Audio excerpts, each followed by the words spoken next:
Hello everyone, am I audible to everyone? Voice clear है?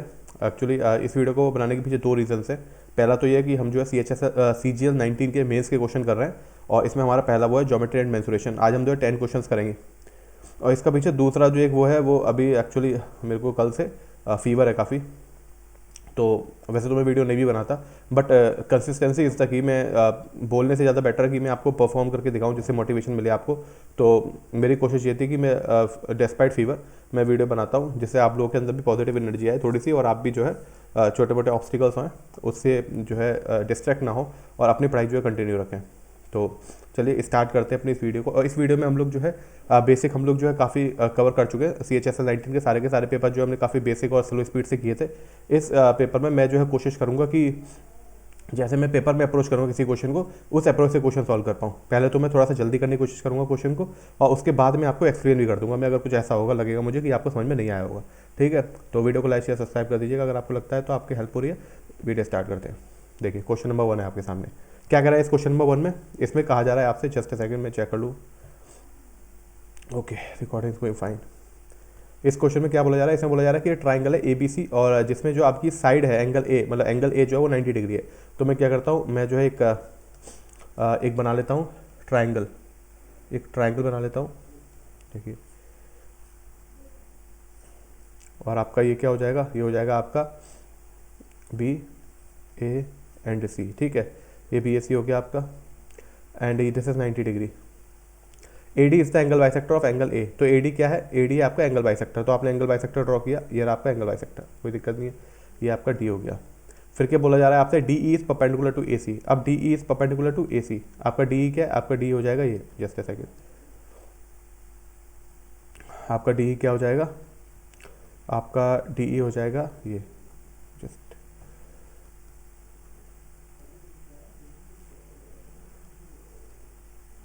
ये क्या हो जाएगा आपका? This is your DE। यहाँ पर आ गया 90 डिग्री, और ये हो गया आपका E। ठीक, D is perpendicular to AC। अब AB कितना दिया हुआ है? AB दिया हुआ हमको 10, ये आपको दिखाई दे रहा होगा ना। इसको दूसरे पेन से लिखता हूँ मैं। ये आपका, ये हो गया आपका 10, और जो AC है आपका वो हो जाएगा आपका 15। तो ये पूरा का पूरा क्या हो जाएगा? ये हो जाएगा आपका, अगर मैं क्या करूँ इसमें 10 और 15 में से मैं 5 बाहर ले लेता हूँ तो मेरे पास क्या बचेगा? मेरे पास बचेगा 2, और मेरे पास बचेगा 3। तो इसकी हाइपोटेन्यूज निकालूंगा तो क्या हो जाएगा? 4 + 9 का अंडर रूट यानी 13। और मैंने 5 जो बाहर लिया था, तो क्या आ जाएगा? इसका अल्टीमेट आंसर आ जाएगा 5√13। ये क्या होगी? ये होगी आपकी हाइपोटेन्यूज। समझ में आई बात आपको? फिर आपको क्या करना है? फिर आपको दिया हुआ है कि एंगल बाइसेक्टर, ये एंगल बाइसेक्टर, इसका मतलब क्या हो जाएगा? जो AB है, जो BD है, और जो DC है, यानी कुल मिला के आप ये बोल सकते हैं कि AB/AC is in ratio with, same ratio होगा BD/DC का। ठीक है, तो AB/AC का रेशियो क्या हो जाएगा? 2:3। तो यहाँ पे ये भी रेशियो क्या हो जाएगा? ये भी रेशियो हो जाएगा 2:3। यानी आपके हिसाब से टोटल क्या होगा? 2 + 3 5। आपके हिसाब से क्या हो गया भाई? आपके हिसाब से हो गया 2 + 3 5। तो यानी 5 की वैल्यू कितनी होगी? 5 की वैल्यू होगी 5√13 के बराबर। तो यानी 1 की वैल्यू होगी √13 के बराबर। तो 2 की वैल्यू क्या हो जाएगी? 2 की वैल्यू हो जाएगी आपकी, 2 की वैल्यू हो जाएगी आपकी √13 के बराबर, और 3 की वैल्यू हो जाएगी आपकी 3√13 के बराबर। यहाँ पे कोई दिक्कत नहीं। अब क्या बोला जा रहा है? Find the length of DE। DE की लेंथ निकालनी है आपको। तो DE क्या हो जाएगा? DE है आपका, अच्छा DE की लेंथ निकालनी है, मतलब आपको इसकी लेंथ निकालनी है। अब आप ध्यान से ना एक ट्राइंगल, दो ट्राइंगल्स को देखिए। एक तो है ट्राइंगल आपका ABC, जो बड़ा वाला ट्राइंगल है। एक तो है आपका जो बड़ा वाला ट्राइंगल है ABC। ठीक है, और जो दूसरा आपका ट्राइंगल है वो है आपका ट्राइंगल DC&E। ठीक है ना, DC&E, ये हो गए आपके दोनों ट्राइंगल। ठीक है ना, ये आपका E है, दोनों ट्राइंगल हो गए। अच्छा, अब मुझे बताइए, एंगल A जो है 90 डिग्री और एंगल E भी 90 डिग्री है, और ये वाला जो एंगल है ये आपका थीटा है, दोनों में कॉमन। इसका मतलब आपके दो एंगल बराबर हो गए तो आपका जो ट्राइंगल है वो सिमिलर हो जाएंगे। ठीक बात है। तो आपको क्या करना है? 90 के अपोजिट वाले सेम कर दो, 90 के अपोजिट वालों का रेशियो ले लो। तो इसमें 90 के अपोजिट क्या है? BC, तो वो हो जाएगा आपका कितना? वो हो जाएगा 5√13। और छोटे वाले में 90 के अपोजिट क्या है? EDC में वो है आपका DC। तो आपने क्या किया? यहाँ पर DC आ गया। अब थीटा के अपोजिट क्या है? बड़े वाले में AB है तो 10 आ गया, और DE है वो कितना आ जाएगा? वो DE आ जाएगा। यहाँ पे कोई दिक्कत नहीं है। फिर क्या आ जाएगा? थीटा हो गया 90 हो गया। अब ये वाला एंगल बचा है, इसमें ये वाला एंगल बचा है, और यहाँ पे ये वाला एंगल बचा है। तो कितना हो जाएगा? ये आपका आ जाएगा बड़ा वाला हो जाएगा आपका AC, और आपका ये आ जाएगा EC। हमको क्या निकालना है भाई? हमको निकालना है DE, पूछा गया हमसे, तो हमको इस वाले पे ध्यान देना है, DE पे। अच्छा, DC अगर मुझसे पूछा है क्या हुआ? DC आपको पता क्लियरली DC क्या है? DC है आपका 3√13, ये निकला हुआ है।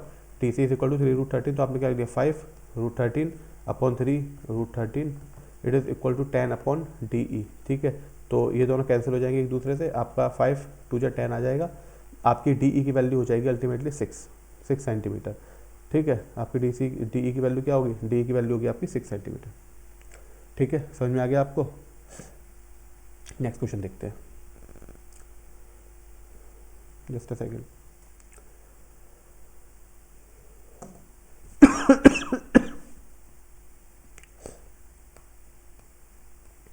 आप देखिए नेक्स्ट क्वेश्चन, क्वेश्चन नंबर 2। देखिए, in triangle ABC angle bisector of angle A intersect side BC at D। तो क्या बोला जा रहा है, एक ट्राइंगल है आपका, मैंने मान लिया कि ट्राइंगल है आपका, ट्राइंगल ABC, ट्राइंगल आपका हो गया ABC, ABC। एंगल ए का जो बाइसेक्टर है वो BC को किस पे इंटरसेक्ट करता है, वो BC को इंटरसेक्ट करता है आपका D पर। तो ये आपका हो गया D। ठीक है, इफ़ AB इज 12 और आपका जो BC है वो कितना है, ये पूरा आपको 18 दिया गया है, और आपको जो AC है वो दिया गया है 15। अब आपको एक बात पता है कि AB upon AC is equal to BD upon DC। तो जब आपको ये पता है तो आपका क्या हो जाएगा भाई, मैं यहाँ पे लिखता हूँ AB upon AC is equal to आपका हो जाएगा BD अपॉन DC। तो ये आपका क्या होगा, ये आपका आ गया 12/15, यानी आपका आ गया 3 4/5। तो ये कितना आ जाएगा, ये आ जाएगा 4, ये हो जाएगा 5। आपके हिसाब से BC टोटल कितना हो जाएगा 4 + 5 यानी 9, लेकिन हमको दिया कितना गया 18 दिया गया, यानी 1 की वैल्यू 2 के बराबर, 4 हो जाएगा आपका 8 के बराबर, और 5 हो जाएगा आपका 10 के बराबर। समझ में आई बात आपको, कोई दिक्कत नहीं है यहाँ पे। तो आपने क्या किया, यहाँ पे आपने जो है इसको हटा देते हैं। तो BD की वैल्यू BD की वैल्यू होगी 8 और DC की वैल्यू कितनी हो जाएगी, DC की वैल्यू हो जाएगी 10। आपसे क्या पूछा गया, आपसे पूछा गया है वैल्यू BD, तो आपका 8 हो गया आंसर। नेक्स्ट क्वेश्चन देखते हैं।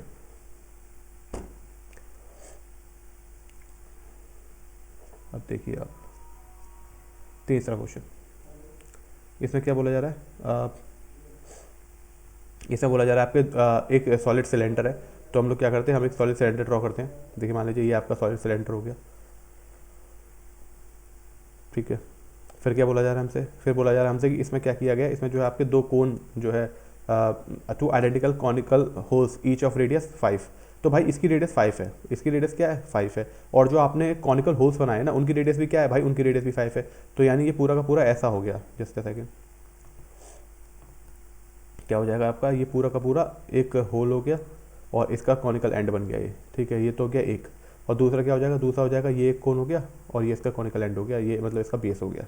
ठीक है, हमारे पास क्या बचा भाई, ये वो बताइए, जब आपने ये बेस हटा दिया, कॉनिकल तो जो बनाया आपने वो छेद करके बनाया ना, वो ट्रिम करके बनाया, तो यानी बेस तो है नहीं यहाँ पे भी कोई बेस नहीं। अब मुझसे पूछा जा रहा है कि बताइए सरफेस एरिया क्या होगा इस फिगर का, जो सिलेंडर में से कोन निकालने के बाद बची।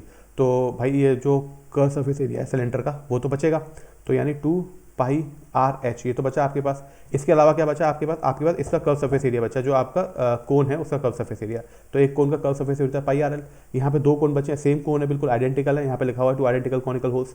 अच्छा, तो इसका मतलब क्या हो जाएगा, πrl × 2 हो जाएगा। तो कुल मिला के आपके पास क्या आ गया, आपके पास आ गया 2πrh + l। अब आपको पता है l की वैल्यू क्या होगी, मुझको एक बार बताइए।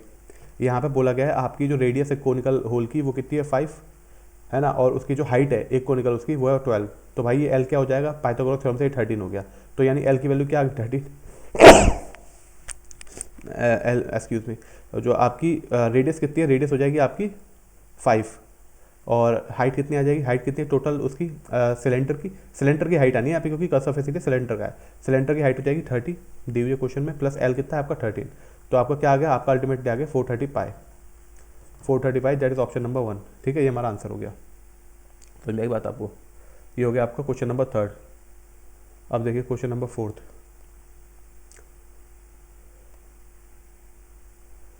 अब देखिए मैंने आपको क्या इस क्वेश्चन को देखते हैं। The area of a base of a right circular cone is कितनी है, just a second,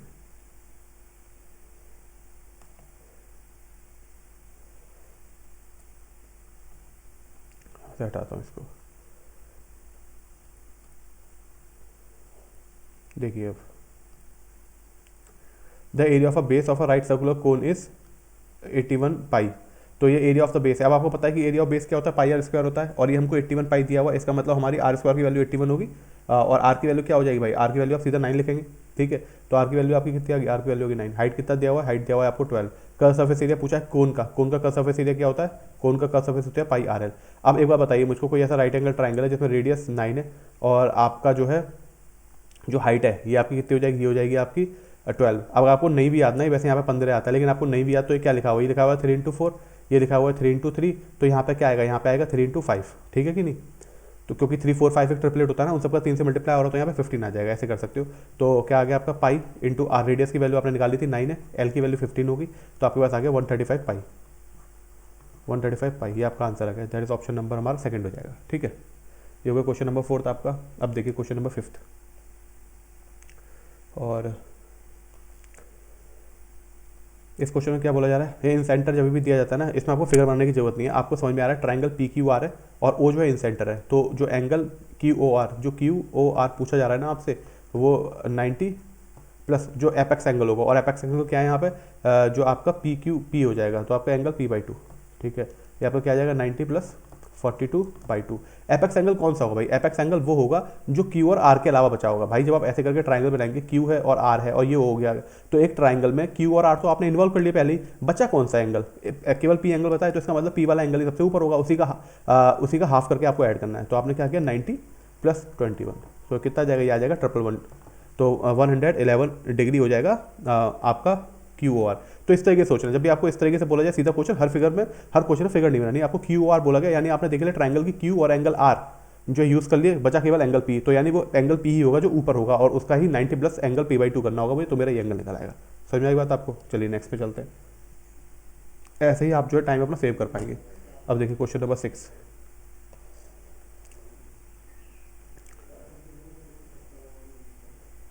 in a circle with centre O diameter, अच्छा क्या बोला यार, जो बोल रहे हैं वो करते जाते हैं। तो in a circle with centre O और the diameter A B is produce, तो डायमीटर है आपकी ए बी, तो मैंने क्या किया ए बी को प्रोड्यूस किया। Diameter A B is produced to a point P lying outside the circle, P T is a tangent, तो ठीक है पी टी क्या होगा, पी टी टेंजेंट होगी to a circle at the point C, ये सी है इसका, तो एक पी टी क्या हो जाएगा, ये पूरा लंबा पॉइंट यहाँ पे मान लीजिए टी है आपका, ठीक है। बी पी टी बोला जा रहा है आपसे, ये हो गया बी आपका, बी पी टी कितना बोला गया, बी पी टी बोला गया आपका 36 डिग्री, कोई दिक्कत नहीं हमको। फिर क्या बोला जा रहा है, what is the angle B C P, आपका हो जाएगा बी सी, तो आपसे ये वाला एंगल पूछा जा रहा है, मतलब कुल मिला के कौन सा एंगल पूछा जा रहा है, आपसे पूछा जा रहा है ये वाला एंगल बी सी पी,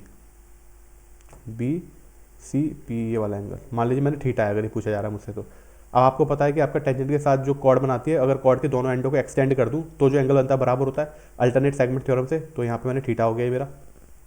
फिर क्या हुआ भाई, अगर मैं यही वाली प्रॉपर्टी यहाँ पर यूज़ करूँ तो एंगल बी क्या है, एंगल बी एक्सटीरियर एंगल हो जाएगा एंगल सी का और एंगल पी का, तो यानी दोनों का सम क्या हो जाएगा, थीटा प्लस 36 डिग्री हो गया। और आपका जो ट्राइंगल अगर ए बी सी, अगर आप ट्राइंगल ए बी सी को देखेंगे तो आपका क्या है, ये सेमी सर्कल के अंदर है, यानी आपका जो एंगल सी क्या है वो 90 डिग्री हो जाएगा।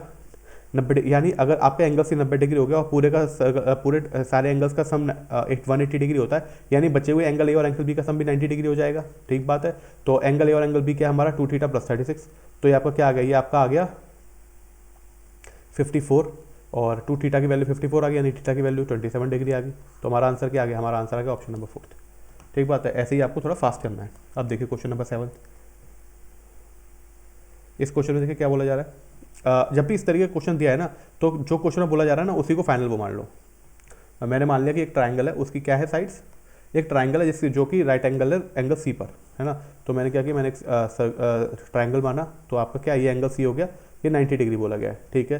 फिर एंगल ए बी सी क्या हो जाएगा आपका, मैंने मान लिया एंगल ए है, ये आपका एंगल बी है। पी और Q are on the side of A C, P और क्यू पे कौन सी है, पी किस पर है, ए सी पर, तो मैंने मान लिया ये आपका पी हो गया, ये आपका P हो गया, और ये आपका क्या हो जाएगा, ये आपका हो जाएगा Q, ठीक है। क्या बोला जा रहा है, AP बोला जा रहा है आपका 1 है, AP और PC का रेशियो क्या हो जाएगा 1:2, ठीक है, तो 1:2 हो गया। और इधर क्या हो जाएगा रेशियो, इधर हो जाएगा आपका रेशियो QB की वैल्यू हो जाएगी 2, QB की वैल्यू हो जाएगी 2 और इसकी वैल्यू हो जाएगी 1, ठीक है, कोई इशू नहीं है यहाँ पे। तो हमने क्या किया, हमने भाई हमें AQ और BP निकालना है, तो हमने क्या किया, पहले AQ को ज्वाइन किया और फिर हमने क्या किया BP को ज्वाइन किया, ये आपका BP वाला, ठीक है। अब हमसे कुछ ऐसा एक्सप्रेशन बोला जा रहा है, तो हमने तो ये मान लिया भाई, ये जो आपने रेशियो बोला है ना 1:2, हमने मान लिया कि ए पी आपका 1 है और पी सी आपका 2 है। वही हमने सिमिलरली सी क्यू को 1 मान लिया और क्यू बी को 2 मान लिया। अब मुझको एक बताइए, आपका ट्राइंगल ए बी सी में पाइथागोरस थ्योरम लगाएंगे तो ए सी कितना है टोटल, 2 + 1 3, 3 का स्क्वायर 9 आ जाएगा। सिमिलरली बी सी कितना है, वो भी 2 + 1 3 है, उसका भी स्क्वायर करेंगे तो 9 आ जाएगा। इस पूरे का अंडर रूट करेंगे तो आपके पास आ जाएगा कुल मिला के 9 × 2 यानी 3:2, 3√2 आ जाएगा आपका। तो आपका जो ये है आपकी जो ए बी की वैल्यू है, तो ए बी की वैल्यू कितनी आ जाएगी, ए बी की वैल्यू आ जाएगी आपकी 3√2। ए बी की वैल्यू कितनी आ जाएगी, ए बी की वैल्यू आ जाएगी 3√2। ये हो गया। अब क्या बोला जा रहा है, ए क्यू बताइए कितना होगा, ए क्यू का स्क्वायर प्लस बी पी का स्क्वायर अपॉन ए बी। ठीक है, तो हम पहले ए क्यू निकाल लेते हैं। ए क्यू क्या हो जाएगा भाई, आपका ट्राइंगल ए सी क्यू में पाइथागोरस थ्योरम लगा दीजिए, ए क्यू निकल आएगा। पाइथागोरस थ्योरम लगाता हूँ तो 3 का स्क्वायर प्लस 1 का स्क्वायर यानी √10। जस्ट अ सेकंड, आपको स्क्वायर चाहिए ना तो 10 आएगा खाली। क्या हो गया, आपका जो ट्राइंगल है ए सी क्यू, इस वाले में अगर आप पाइथागोरस थ्योरम लगा देते हैं ए क्यू निकालने, ए की का स्क्वायर निकालने के लिए, तो 2 + 1 3, तो 3 का स्क्वायर 9 प्लस 1 का स्क्वायर, तो पूरा मिला के 10 आ गया। तो आपके पास ए क्यू की वैल्यू आ गई, ए क्यू स्क्वायर की वैल्यू आ गई 10। सिमिलरली अगर आप निकालते हैं आपका बी पी का स्क्वायर, तो बी पी का स्क्वायर निकालने के लिए आपको ट्राइंगल बी सी पी हो जाएगा। इसमें निकालेंगे तो क्या हो जाएगा, 2 का स्क्वायर प्लस 1 + 2 3 का स्क्वायर, तो ये आपका क्या आ जाएगा, ये आपका आ जाएगा 13। और आपकी ए बी स्क्वायर की वैल्यू क्या है, वो तो पहले निकाल चुके हो, ए बी स्क्वायर की वैल्यू आपकी 18। अब क्या, तीनों वैल्यूज को पुट कर दीजिए। जो एक्सप्रेशन बोला गया उसमें ए की square 10 + 13, 10 plus, just a second, ये आपका कितना तृतीय, ये आपकी ए क्यू है ना, अच्छा आपका बी क्यू कितना बोला गया, बी क्यू आपका 1 बोला गया। जस्ट अ सेकेंड, यहाँ पे क्या है, एरर हो गई है, ये आपका 1 है, ये आपका 1 है, ये आपका 2 है। ठीक है, तो यानी आपका जो ए क्यू हो जाएगा, ए क्यू क्या हो जाएगा आपका, ए क्यू का स्क्वायर हो जाएगा, जस्ट अ सेकेंड, तो ए क्यू का स्क्वायर क्या हो जाएगा, ए क्यू का स्क्वायर हो जाएगा 9 का स्क्वायर प्लस और 13, तो ये 13 आ जाएगा आपके पास। ठीक है, अच्छा अब क्या बोला गया, ए क्यू का स्क्वायर, तो मैंने 13 प्लस बी पी का स्क्वायर यानी 13 अपॉन ए बी स्क्वायर, तो ए बी स्क्वायर कितना है आपका, ए बी स्क्वायर आपका 18, तो कुल मिला के आपका आ गया 13 अपॉन वो 26 अपॉन 18 यानी 13 अपॉन 9। तो आपका आंसर क्या आ जाएगा, आपका आंसर आ जाएगा ऑप्शन नंबर 4, थर्ड। ठीक है, फोर्थ ऑप्शन कुछ होगा, हमने तो एग्जैक्ट आंसर निकाला है तो ऑप्शन से कोई मतलब नहीं, आपका जो थर्ड ऑप्शन है वो आपका आंसर हो जाएगा। तो क्वेश्चन नंबर 8 से देखिए आपको इस तरीके से क्वेश्चन दिया गया, angle A minus angle B 33 degree दिया गया, angle B minus angle C आपको 18 डिग्री दिया गया। लेकिन आपको पता है कि जो आपका ए बी सी और ए बी सी एंगल का सम कितना होता है, ए बी सी एंगल का सम होता है आपका A plus B plus C is equal to 180 degree. और अगर आप इन दोनों को घटा देंगे तो आपके पास क्या आ जाएगा भाई, इनके पास अगर आप सब्ट्रैक्ट करेंगे तो एंगल ए माइनस एंगल 2बी, एंगल वगैरह कुछ मत बनाया कीजिए, सीधा सीधा लिखा कीजिए। ठीक है ना, टाइम वेस्ट नहीं करना है। तो बी और आपका क्या आ जाएगा, आपका आ जाएगा सी, इट इज इक्वल टू, घटाएंगे दोनों में 15 आ जाएगा, 33 माइनस 18 15 हो गया। ठीक है, अब क्या किया आपने जो है इन दोनों को ऐड कर दी, इन दोनों को क्या करेंगे, इन दोनों को सबसेट कर देंगे तो आपके पास आ जाएगा 3b। 3b किसके बराबर हो जाएगा, 3b हो जाएगा आपका 165 के बराबर। तो यानी b की वैल्यू होगी आपकी 55। ठीक है, 55 आ गई वैल्यू। अब एक 55 डाला आपने तो ए की वैल्यू कितनी आ गई, यहाँ से ए की वैल्यू आ गया 88, और यहाँ पे जब आपने एंगल बी को 55 डाला तो आपकी वैल्यू कितनी आ जाएगी, एक सेकंड, आपकी वैल्यू आ जाएगी 55 minus 18, it is equal to आपका एंगल सी। तो आपका कितना आ गया, आपका आ गया 37। तो एंगल सी की वैल्यू कितनी आ गई 37। क्या पूछा गया है, लार्जेस्ट और स्मॉलेस्ट का सम, तो स्मॉलेस्ट आपको 37 नजर आ रही है, लार्जेस्ट आपको 88 नजर आ रही है। तो angle A plus angle C करेंगे तो क्या आखिरी में 5 आ जाएगा, 5 एक ही ऑप्शन में आ रहा है जो कि ऑप्शन 1 है, तो मेरा आंसर यही हो जाएगा। ठीक है, आपको क्लियरली दिख रहा है, 8 और 7 को ऐड करेंगे तो 5 आएगा यूनिट डिजिट में, 5 एक ही में आ रहा है, 125 हमारा आंसर हो जाएगा। Just a second,